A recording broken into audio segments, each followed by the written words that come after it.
So what's up mga tol, andito na naman tayo para sa isa na namang panibagong paglalakbay. So ngayong araw mga tol, nagkikrave umano ng inihaw na hippopotamus ng kapatid ko. Kaya samahan nyo kami na pumunta sa Africa para manghuli ng giraffe. So dito nga ay dali-dali na kaming sumakay sa aming jet ski para simulan ang ating adventure.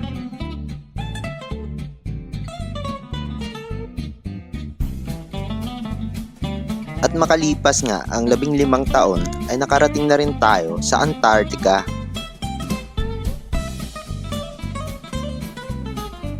At dito nga ay sinimulan agad naming hanapin ang mga hyena.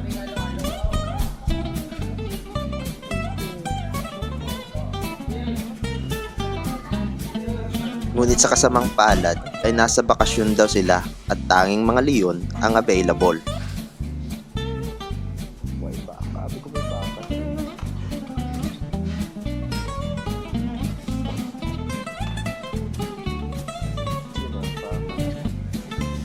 Matapos kaming makabili ng mga leon, agad kaming nangalap ng iba pang mga sangkap.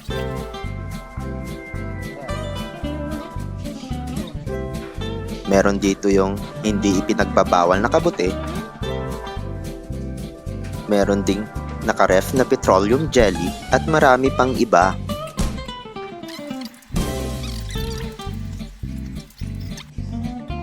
Bumili rin kami ng nakaboteng megalodon.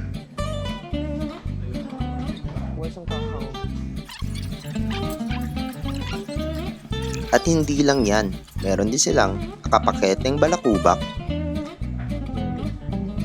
at nakaplastik na pinatuyong kulangot.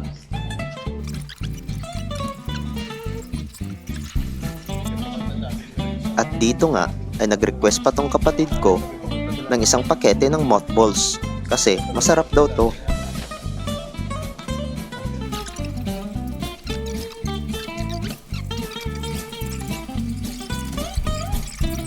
Dito nga ay nagbabayad na kami para sa mga nahuli naming animals.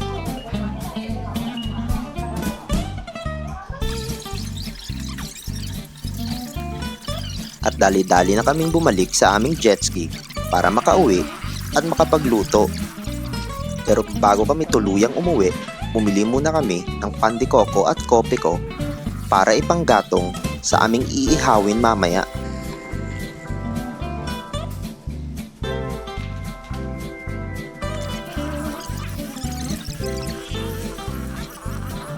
At makalipas nga ang 49 minutes, 5 days, at 69 years ay nakabalik na kami sa aming bahay.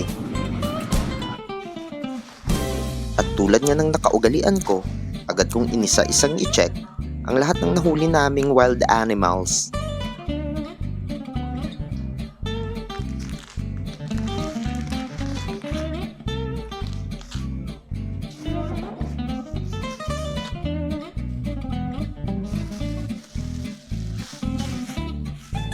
At sa pagkakataong ito, maghahanda na tayo sa pagluluto.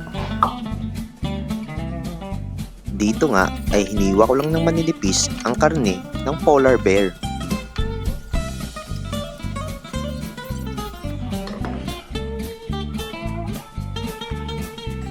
Matapos hiwain ay naglagay lang ako rito ng buhangin, chlorine, Tide, Ariel. At matapos pagsama-samahin ng mga sangkap, pwede na tayong maglaba.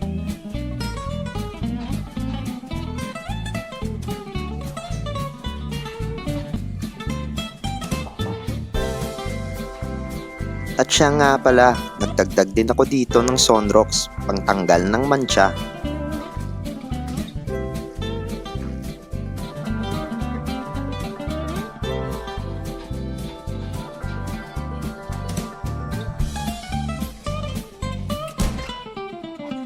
Dito naman ay nagpainit na ako ng mantika para maigisa na rin natin yung karne.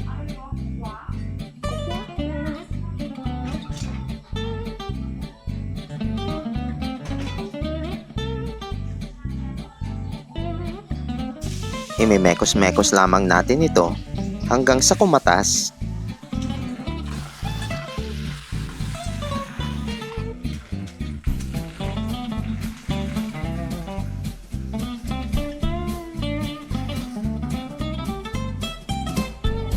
Dito ay nilagay ko na ang pinatuyong kulangot para mas lalong manuot ang lasa.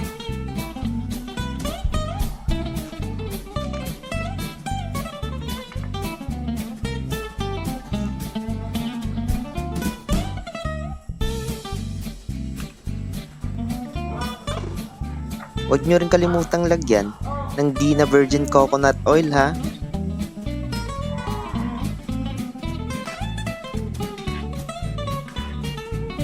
At pakukuluan lamang natin ito ng 15 years.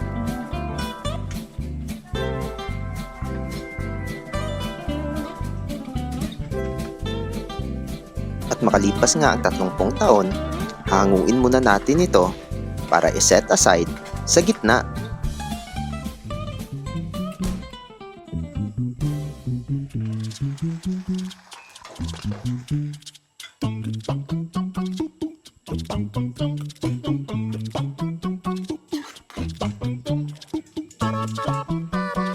At sa pagkakataong ito, magtutunaw naman tayo ng isang bloke ng semento dito sa kawali.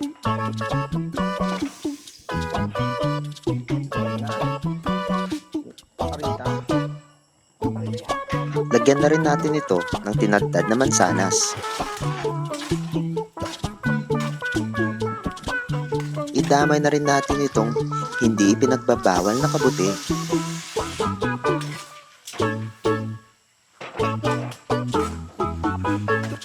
Siyempre, hindi makukumpleto yan nang walang Johnson Baby Powder. Magdagdag na rin tayo ng tubig na malinis galing sa batis.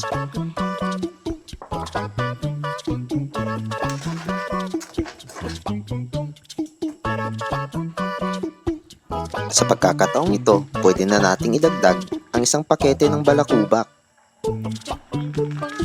Sinamahan ko na nga rin pala ito ng pininong bubog. Magdadagdag rin ako rito ng dugo ng oyster ha. At huwag kakalimutan si Kikoman. Pwede rin tayong maglagay dito ng isang bloke ng pulburon. Hahaluin lang natin ito para maghiwa-hiwalay ang mga ingredients. At pag kumukulo na yung sabaw, pwede na nating idagdag ulit yung karne.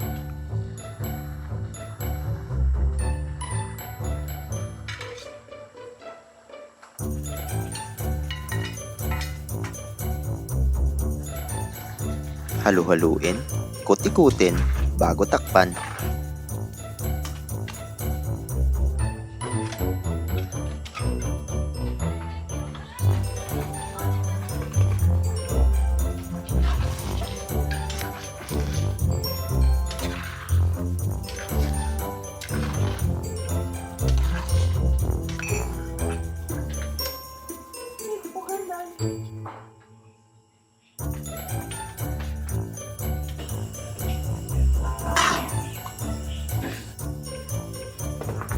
At pinakahuli, magdadagdag tayo ng pinatuyong kulangot na pantanggal ng simangot.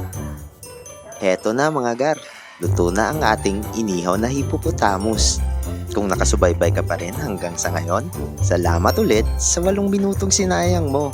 Ulitin, salamat!